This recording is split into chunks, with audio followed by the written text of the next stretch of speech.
Minggu Sains Negara 2021 akan berlangsung 1 hingga 7 April 2021 di mana terdapat pelbagai program yang dirangka oleh agensi dan juga jabatan di bawah MOSTI. Dan hari ini kita nak beri tumpuan kepada Planetarium Negara yang sama-sama akan menyambut Minggu Sains Negara 2021. Di studio kita bersama dengan panel kita, iaitu Encik Muhammad Fairuz bin Asilam, Ketua Penolong Pengarah Kanan Planetarium Negara. Assalamualaikum. Terima kasih jemput dari kami di Planetarium Negara. Sihat, Cik? Alhamdulillah sihat. Alhamdulillah. Sebelum tu kita nak tanya dulu perkabaran Planetarium. Belum dibuka lagi sehingga sekarang? Kami di MOSTI, Planetarium Pusat Sains Negara belum lagi dibuka. Masih lagi menunggu daripada MOSTI. InsyaAllah akan dibuka dalam masa yang terdekat.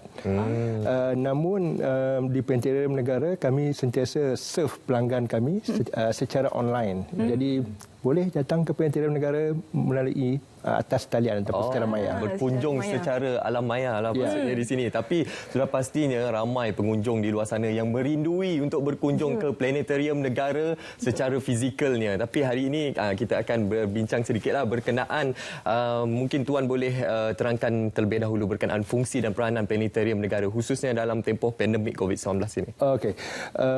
Planetarium Negara ni, mengapa namanya Planetarium ni? Dia ialah satu panggung angkasa yang mana orang datang untuk nak menikmati angkasa lepas. Jadi itu fungsi dia, untuk nak bagi tahu pada rakyat bahawa angkasa lepas ni adalah satu tools yang penting untuk pembangunan negara. Jadi semasa pandemik ni ialah satu Malaysia dan kami juga pun terkesan juga dengan ini. Tetapi peluang untuk nak menerokai angkasa itu kami buka secara online, secara maya. Jadi aktiviti-aktiviti kami, contohnya tahun lepas kami pertandingan peringkat kebangsaan seperti National Space Challenge umpamanya, semuanya kami jalankan secara online. Jadi norma baru, tetapi nampaknya juga membuka satu peluang dan juga dimensi baru untuk kami. Baik. Bila kita bercakap mengenai sektor ataupun bidang angkasa ni, sebenarnya apa kepentingannya untuk masyarakat dan juga negara? Basically, bidang angkasa ni ialah bila kita tengok ke langit itu, kita nampak bulan, bintang dan sebagainya. Itu ialah memang daripada awal lagi menjadi satu simbol untuk rujukan manusia. Dan kalau untuk kehidupan hari ini, angkasa ini berkait dengan teknologi hariannya, aplikasi hariannya, dan termasuk untuk kita keluarkan duit daripada ATM, kad mesin dan sebagainya menggunakan teknologi satelit yang juga bergantung kepada pemahaman tentang objek-objek di angkasa lepas. Wow. Jadi angkasa sama juga seperti air, udara dan ni. Satu keperluan lah untuk terutamanya pada zaman sekarang ni. Itu yang kita perlu fahami sekarang ini. Jadi sebenarnya kita menyambut Minggu Sains Negara 1 April sehingga 7 April 2021 ini. Peranan pihak Planetarium Negara dan juga apa antara aktiviti-aktiviti menarik yang akan dikongsikan kepada penonton? Minggu Sains Negara ini ialah satu inisiatif MOSTI untuk menunjukkan peranan sains dalam pembangunan negara. Jadi kalau kami di Planetarium ini, sains kami itu ialah sains angkasa. Jadi di Planetarium Negara kami menyediakan aktiviti yang dalam berbentuk pameran, tapi pameran maya. Jadi pengunjung kami akan dapat melihat meneroka masuk dalam Planetarium Negara melalui Planetarium Street View. Wow. Jadi maksudnya just pergi ke Facebook kami, so boleh masuk Planetarium Negara dan lihat pameran-pameran di sana, dapat melihat macam mana kehidupan di angkasa lepas yang memang mereka telah terkurung beratus-ratus hari angkasawan itu. Jadi mereka dah lama kena kuarantin berbanding dengan kita. Dan juga kita juga akan mengadakan aktiviti-aktiviti seperti pencerapan matahari. Kita akan tunjuk gambar matahari yang diambil daripada Planetarium Negara dan salurkan through Facebook kami dan juga platform Minggu Sains Negara. Seperti yang di poster yang ditunjukkan sekarang. So kami akan memberi ulasan tentang apakah aktiviti matahari yang sedang berlaku, sedang bergelora, sedang keep quiet. Jadi kami akan tunjukkan bahawa matahari ini juga dia tidaklah tenang, nampak orange seperti yang biasa kita lihat, tetapi sentiasa bergelora. Dan bergeloranya itu ada yang memberi kebaikan, ada yang memberi juga ancaman. Jadi kita nak rakyat kita faham supaya appreciate space object ni, menghargai objek-objek angkasa ni. Selain daripada matahari itu tadi, apa sebenarnya lagi fenomena yang sedang berlaku di dunia kita ini? Sekarang ini orang ramai bercakap tentang planet Marikh. Okey. Kerana setiap 2 tahun planet Marikh ini akan datang berdekatan dengan bumi setiap 2 tahun.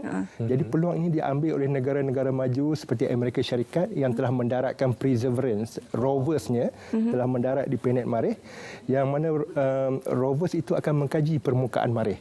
Dan Marikh ini adalah planet jiran kita yang paling dekat. Ya. Maksudnya kalau kita di bumi ni, kalau ada masalah, yang kita rujuklah jiran kita. Jadi jiran pada bumi ialah planet Marikh. Jadi kita perlu kenal jiran kita untuk kita dapat hidup dengan harmoni lah. Orang katakan walaupun jiran kita ni tak ada orang pun lagi dekat ni kan. Jadi Marikh ialah objek yang menarik. Dan banyak penokaan-penokaan baru seperti daripada China pun dah hantar, UAE juga dah hantar. Tetapi kalau dalam kehidupan yang dekat dengan kita, contohnya 2 hari lepas kita sambut Nisfu Syaban. Ya. Jadi Nisfu Syaban ni adalah menandakan nak puasa lagi 2 minggu. Ya. Jadi kita boleh lihat Nisfu Syaban ni bila waktu bulan Melayu, bulan Islam ni ialah bulan purnama lah. Jadi kalau di Malaysia ni nak penentuan arah kiblat bergantung pada matahari, nak solat bergantung pada matahari, tapi nak puasa, nak raya, kalender bergantung kepada bulan. Jadi itu saya kata objek astronomi ini sangat berkait, kita perasan ataupun tidak perasan. Dan seperti ada orang kawan saya pergi pasar hari Minggu, hari Ahad lepas, dia kata ikan kurang dekat pasar. So tanya, kat pasar tu sebab apa ikan kurang? Dia kata sebab bulan terang. Bulan purnama, betul lah. Nisfu Syaban 2 hari lepas. Jadi bila bulan terang, adalah kaitan antara bulan, pasang surut air laut, ikan dan sebagainya kan. Jadi ilmu-ilmu itu ada dalam komuniti masyarakat kita yang lama, cuma tidak dikongsi. Jadi kalau di Planetarium Negara tu, kami kadang-kadang mengadakan aktiviti untuk berkongsi tentang bagaimana ilmu-ilmu angkasa ni kita guna secara tak sedar dalam kehidupan kita seharian. Berkenaan dengan aktiviti-aktiviti yang akan dilaksanakan oleh pihak Planetarium Negara bersempena dengan Minggu Sains Negara ini, mungkin ada juga penganjuran seperti kuis-kuis untuk kita menarik lebih ramai lagi minat pengunjung di luar sana dengan secara maya dan juga untuk lebih interaktif lagi. Ya, betul. Jadi salah satu aktiviti yang kami buat ialah untuk kanak-kanak umur sehingga 12 tahun, iaitu kami menyediakan satu video astronomi. Program itu dinamakannya Planet Kids seperti yang ditunjukkan di posters itu. Jadi kami tunjukkan video tentang, tadi kita baru bincang pasal fasa bulan. Jadi kita nak tunjukkan kepada murid-murid macam mana dia nak buat bulan, ada waktu nampak bulan penuh, ada nampak bulan separa, ada anak bulan, ada tak nampak. Jadi macam mana pelajar tu nak buat model pergerakan bulan mengelilingi bumi itu, dan bumi pula mengelilingi matahari. Jadi kita tunjuk dia orang buat aktiviti pakai apa orang panggil pinggan plastik, pakai sudu sate. Jadi dia orang boleh buat tu di rumah.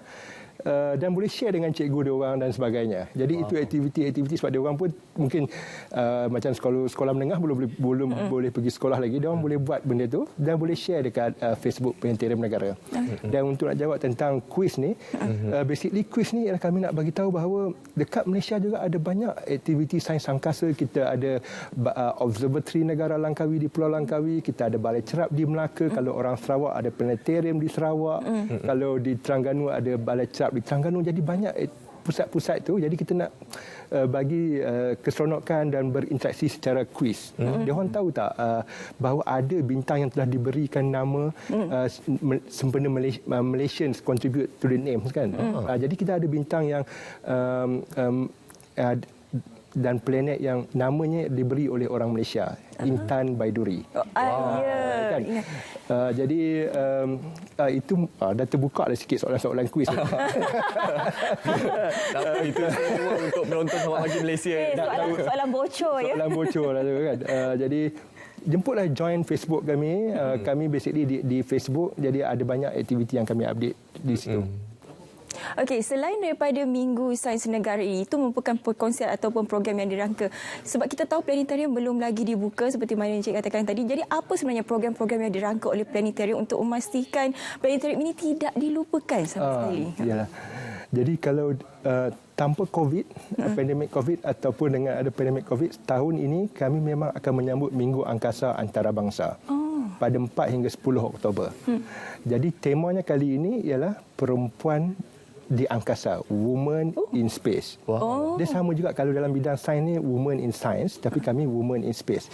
Jadi inilah peluang kami nak tunjukkan tokoh-tokoh astronomi wanita di Malaysia, yang mana jumlahnya 2 kali ganda lebih banyak daripada lelaki. Kita di Malaysia lain.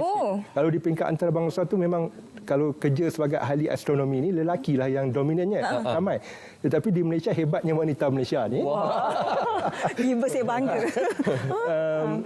Kita ada lebih kurang dalam 13 ke 16 orang ahli astronomi yang berdaftar dengan International Astronomical Union, dan jumlah wanita ialah 2 kali ganda daripada lelaki, dan itu ialah satu kebanggaan bagi Malaysia, yang mana wanita-wanitanya menerka tidak saja di bumi tapi dah sampai ke angkasa lepas, dan ada pakar tentang black hole lagi, lohong hitam. Jadi hebat wanita Malaysia ni. Wow, itu antara pencapaian yang cukup hebat lah, Women in Space ini. Apa lagi dari segi pandangan Tuan sendirilah pencapaian negara kita terhadap pembangunan teknologi sains dan angkasa ini, dan juga keterlibatan kita di peringkat antarabangsa bagaimana? Penglibatan Malaysia dalam bidang angkasa lepas ini saya rasa cukup besar. Kita mempunyai observatory kita sendiri di Pulau Langkawi yang mampu melihat permukaan matahari secara terperinci. Kita juga mempunyai satelit kita sendiri yang kita telah lancarkan seawal tahun 1999. Kita telah lancarkan satelit kita sendiri, Tiongset, diikuti oleh Razak 2007. Dan insya-Allah akan ada lagi selain daripada satelit yang kita tengok TV, Astro dan sebagainya kan. Dan selain daripada itu kita juga menghantar eksperimen yang bertaraf antarabangsa ke International Space Station. Kita hantar walaupun orang Malaysia tidak pergi, tetapi kita menghantar eksperimen untuk dijalankan di stesen angkasa antarabangsa. Baik. Sekali lagi boleh wawarkan kepada mereka di luar sana untuk sama-sama dengan Planetarium Negara untuk menyambut Minggu Sains Negara ni. Okey. 1 hingga 7 April Minggu Sains Negara. Jadi melawatlah ke laman web ataupun portal Minggu Sains Negara, dan juga Planetarium Negara juga menyambut Minggu Sains Negara ini melalui aktiviti sains angkasa. Jemput hadir secara maya di Planetarium Negara, dan temanya ialah sains untuk kesihatan untuk tahun ini. Menarik tema untuk tahun ini. Terima kasih. Kita ucapkan kepada Encik Muhammad Fairuz bin Asilam, Ketua Penolong Pengarah Kanan Planetarium Negara, dan kepada penonton semua, jangan lupa untuk menyertai aktiviti-aktiviti menarik yang ditawarkan sempena Minggu Sains Negara, khususnya bagi pihak Planetarium Negara. Selepas ni